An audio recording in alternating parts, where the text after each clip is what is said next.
Good morning, or depending on when you're watching this, good afternoon, good evening, or good night. My name's Ross, and as always told, Out of Voice Radio. So today, I'm going to be bringing you some big Pokemon news. That's right, ladies and gentlemen. Yesterday, we did some little bits of Pokemon news. And we caught ourselves up on the little happenings and goings on. Today, ladies and gentlemen, we have got big Pokemon news. To be blunt, big is the best word to use, because Lost Thunder is confirmed to be the largest Pokemon trading card game expansion we have ever had. And to be honest, I like to think that this is going to keep the record for quite a while. Of course, big set means, yay, lots of new cards. Big set also means nightmare for collectors. But we'll do some maths on that in a moment. Lost Thunder is going to contain 210 Pokemon cards. Well, actually, over 210. At least 210. This was shared by the lovely Primal Lugia over on Twitter, though shout out to the lovely Mythical Mew _GAs for sharing the picture. Now, quick quiz. Can anybody tell me what the largest Pokemon TCG set currently is? It's Aquapolis with 186 cards in. That's right. Also, I had a Donphan, which was signed by Mitsuhiro Arita for me at the Dallas Regional Championships, which makes me delighted. And weirdly, in Japan, they had a promo Donphan, released around the same time, which was a reprint of the same Donphan and had similar artwork, also drawn by Mitsuhiro Arita, but that's neither here nor there. So what do we know about Lost Thunder? We know there's going to be over 210 cards. We know it's going to feature 18 GX cards, 7 Prism Star cards, and 3 Ultra Beasts, as well as more than 20 trainer cards. So, the good news is we can get a bunch of information here. We know quite a bit. So we know 4 of the 7 Prism Star cards. We know 10 of the 13 Pokemon GX cards. But importantly, we know that it is actually now going to be an amalgamation of Sun and Moon 8 in Japan, Explosive Impact, Sun and Moon 7A in Japan, Thunderclap Spark. I have done an analysis of every card in that set, so do check the channel for that.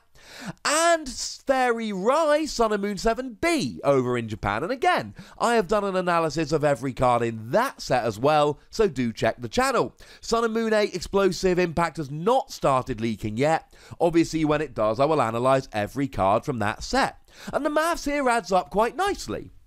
There are 95 cards in Sun and Moon 8, 60 cards in Sun and Moon 7A, and 50 cards in Sun and Moon 7B.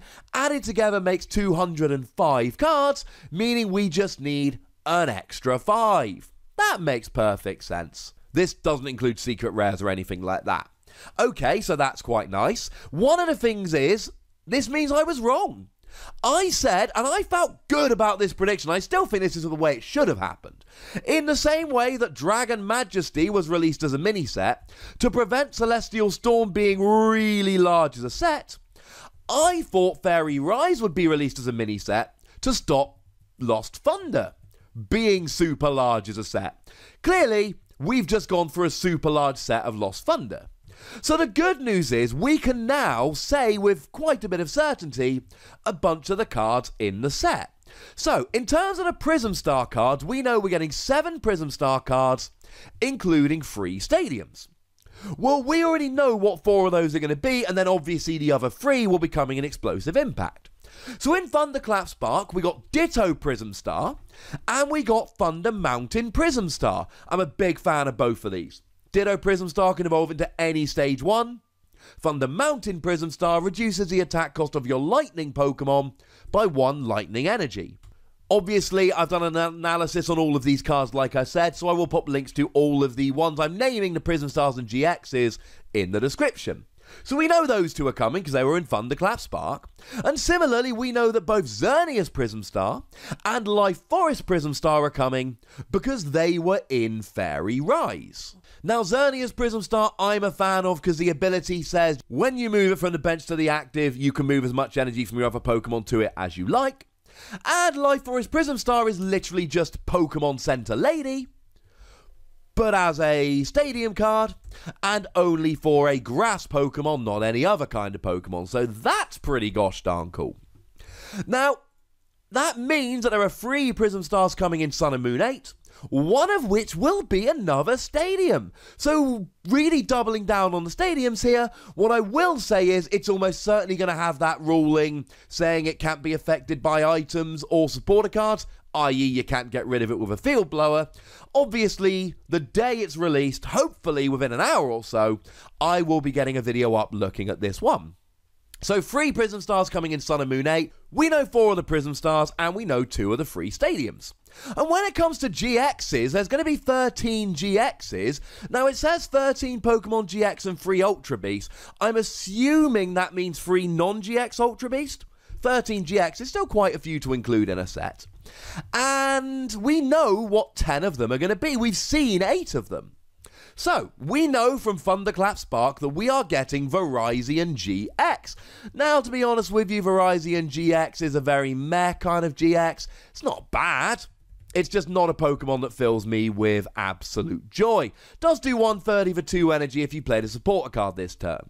We're getting Magcargo GX, which is an amazing GX that's got an ability. Discard the top card of your deck during your turn. If it's a basic energy, you can attach it to one of your Pokemon.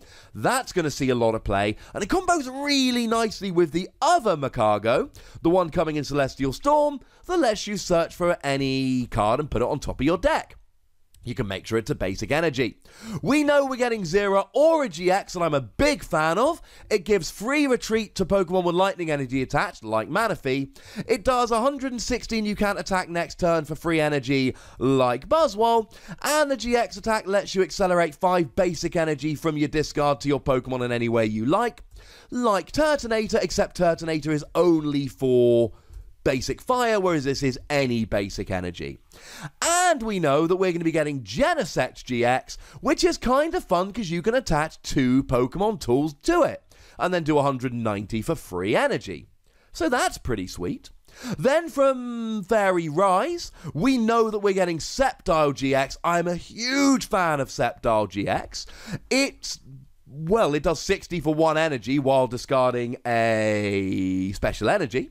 It does 130 for 2 energy and moves energy to the bench, so if it gets KO'd, it loses less energy. And then the GX attack heals all your Pokemon with grass energy attached. That's just not amazing. But you've also got the new Grovyle here, which has essentially the same ability as the old Gabite, that lets you search out your grass Pokemon, so that's going to be pretty good. We know that we're getting Sigilyph GX, that's got a great ability. If it's damaged by an EX or a GX, you do that much damage back. That's going to be very interesting, especially in hit-and-run decks like Donphan. Either they hit you, and then they take the same amount of damage while you heal with something like a Max Potion or an Ace Roller, or they one-hit KO you and probably end up getting one-hit KO'd back. But it's only EXs and GXs. You can get around it with a non-EX or a non-GX. We know we're getting Alolan Ninetales GX, which has got an ability whereby when you evolve into it, search for 2 item cards and put them into your hand. It's got an ability that does 70 to the active and 30 to one of your opponent's bench. I say ability, I mean attack. And the GX attack instantly KOs an active Ultra Beast, which is pretty sweet. And then we know we're getting Mimikyu GX, which, it's got no weakness, which is great. And then 1 fairy, 1 colorless energy, 30 damage for each damage counter on your opponent's active, plus 10 base. That will add up pretty gosh darn quickly. Now, we also know from Explosive Impact that we're getting GXs of both Lugia and Blacephalon, but we have no other information. We've not seen them, we've not looked at them. When they're revealed, I'll do a video about them, but for now, we don't have any extra information. We'll have to wait and see. That makes 10 GXs, which means there's only 3 to go. That means that the Eevee and the Flareon, Vaporeon, Jolteon GXs that I told you about a little while ago, pop a link to that video in the description, we know that they are not coming in this set, because that would make 14 GXs, and that's not fair. It also means there's probably 3 GXs from Sun and Moon 8 that are not Lugia or Blacephalon. 5 in total, added to the 8 from the other 2 sets. makes 13. In terms of Ultra Beasts, we've seen nothing. Will Blacephalon GX count as one of those 3 Ultra Beasts? Will it count as both a GX and an Ultra Beast? I think it will, to be honest. So there's at least a couple of other Ultra Beasts coming. So we know quite a bit about this set already. We know 4 of the 7 Prism Stars. We know 10 of the 13 GXs. It's going to be a giant set. For players, this means there's going to be some really good cards in the set, Giratina. But for collectors, there is a slight issue here. In that, how awkward is this going to be to collect? 13 GXs plus full arts plus your rainbow rares? That's going to take a bit of getting. 210 cards, 7 Prism Stars, there's a lot in this. Now, if we compare to Celestial Storm, that actually did have 11 GXs, which really is only 2 fewer than this giant set. And there was only 168 cards in Celestial Storm, although to be fair, not all of them actually had your rainbow rares and your full arts. We only actually saw 9 rainbow rares and full arts. Alolan Raticate and Palossand didn't actually get them in that set. And we saw 3 Prism Stars rather than 7 that we're going to be getting in this set. So weirdly, we're only getting 2 more GXs, but we're getting 4 more Prism Stars. It's a set to be excited about, but it's also a set where we really do need to think, oh, that's going to be difficult for collectors. But I want to know what you think, and I really do want to know what you think, so please do let me know. Are you excited by how many cards are in this set, or are you a little bit daunted and worried as a collector? Go nuts, but remember the rule, ladies and gentlemen. Be nice.